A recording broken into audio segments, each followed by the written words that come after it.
Hi, my name is Gerald White, and I want to show you today a different way to sight read. Now, there's so many different ways out there. They all work.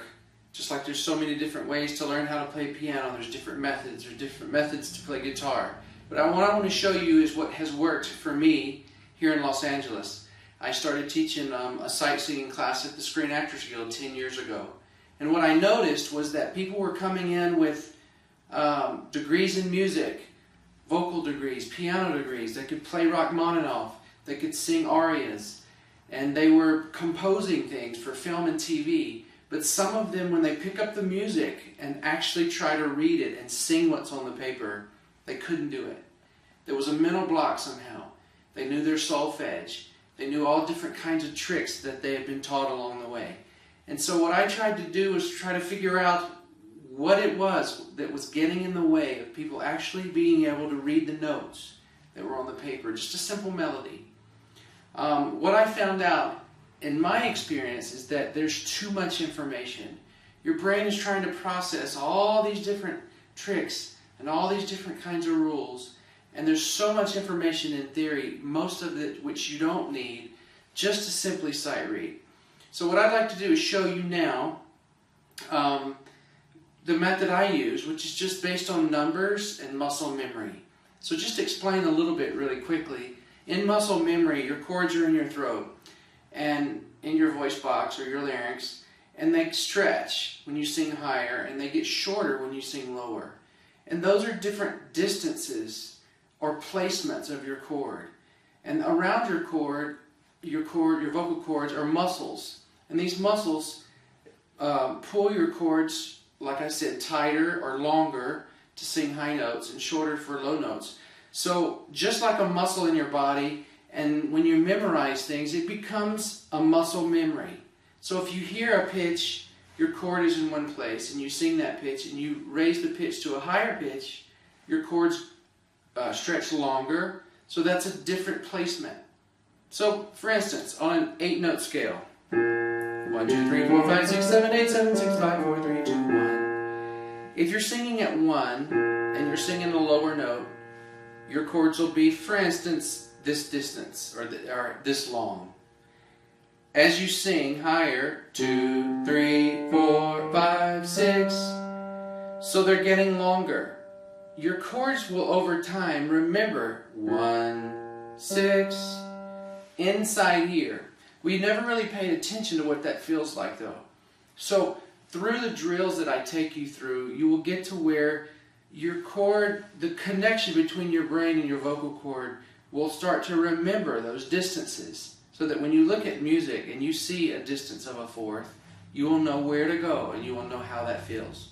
So let's just do an example here. I use numbers. Different people use solfege. Some people use, there's so many different methods. And like I said, they all work. But what I like to do with numbers is pretend like this is a piece of music. This is sort of like a grid.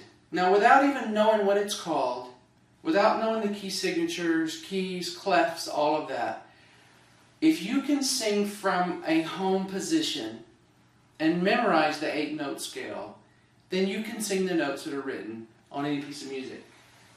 For instance, I won't even tell you what clef this is, what key this is, or anything. Let's just pick a home base. Let's just say we're going to sing from this space right there.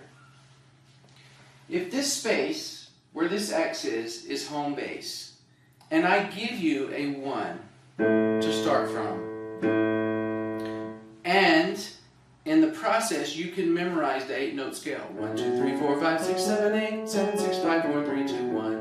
And even though you may not think you know it, because all of our music that we hear is based on that scale, you know it internally. You may just not know what to call it, and you may not know the number sequence, and the number and the tone sequence. But let's start with this. This is home base. If this is 1, every line and space up is 1 letter up and 1 tone up. So if this is 1, this is 2, this is 3, this is 4, this is 5. So even if you don't even know what to call those notes, this is actually, if we were in treble clef, an A. If we were in bass clef, it'd be a C. But you don't need to know that. All you need to know is this is home. So if this is home, let me move this over a little bit, and these are your notes. If this is home and this is 1, then this is 1. This is then what number? 3. This is what number? 5, 3 again, and 1. So you would sing 1, 3, 5, 3, 1. Again, 1, 3, 5, 3, 1. So what happens is you are memorizing the 8-note scale. Then you're training yourself to look at this grid and how fast can you process how far these notes are from home base. So that's kind of it in a nutshell. I'll give you another example.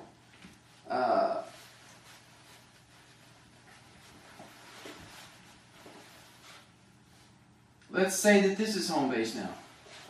So I won't tell you the key. I won't tell you what note it is. Doesn't matter if it's an E, an F, a G, or B, or whatever. Doesn't matter. All you need to know is that this is now home base.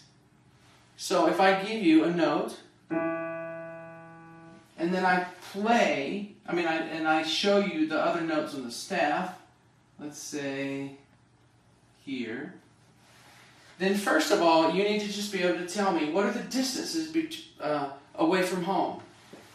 This is 4.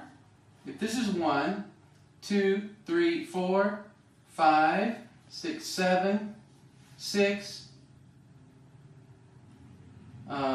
6, 5, 4, 3, 2, 1.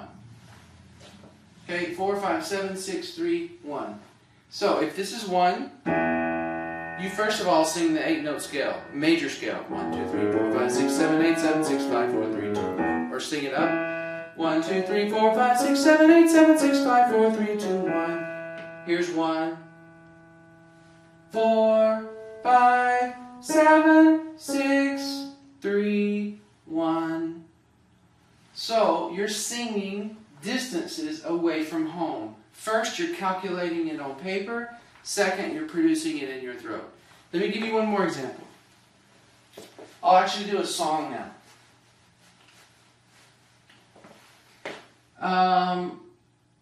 Let's say this is home. If this is home, and these are the notes you see. So if this is home, this is 1, this is 2, this would be 3, 2, 1, 2, 3, 3, 3. So if I give you a note to start, I'm playing this note because this is home base. By the way, whether you're singing with a band or you're singing with an accompanist to audition, wherever you sing, you're going to have someone give you the key before you start. Otherwise, you wouldn't know where to start. I'm not teaching perfect pitch. I'm teaching how to go from home base, which is the key you're in, and sing the notes that you see. So if this is 1, this is starting on 3. Here's 1. So 3 would be 1, 2, 3, 2, 1, 2, 3, 3, 3. Again, 3, 2, 1, 2, 3, 3, 3. That ends up being Mary Had a Little Lamb. So again, just to review, you're always calculating how far a note is from a certain home base. Doesn't matter what you call it. It doesn't matter what clef you're in. As long as you know where home base is. Now, we will eventually obviously get to the keys, the different kinds of notes, because you do need to know that. But to actually process the sight singing skill, you not need to know that information up front. All you need to be able to do is calculate a distance from home and be able to sing the 8-note scale. So that's it in a nutshell. I invite you to look at the other videos, because in the future videos, not only do we go through the basics of theory, because everything is based on the number 7, but we will have different videos that take you through drills that will practice many, many ways to do this. I base, again, everything on the numbers, so you don't have to learn a new system. You don't have to learn, there's different methods that use different hand signals and that kind of thing. I don't want to do that because I want to keep it as simple as possible. I used to teach elementary school, and 8 years I was in the LAUSD school system. And so I've learned to basically break away all of the stuff that makes it complicated and give you only the tools you need to be able to sight sing.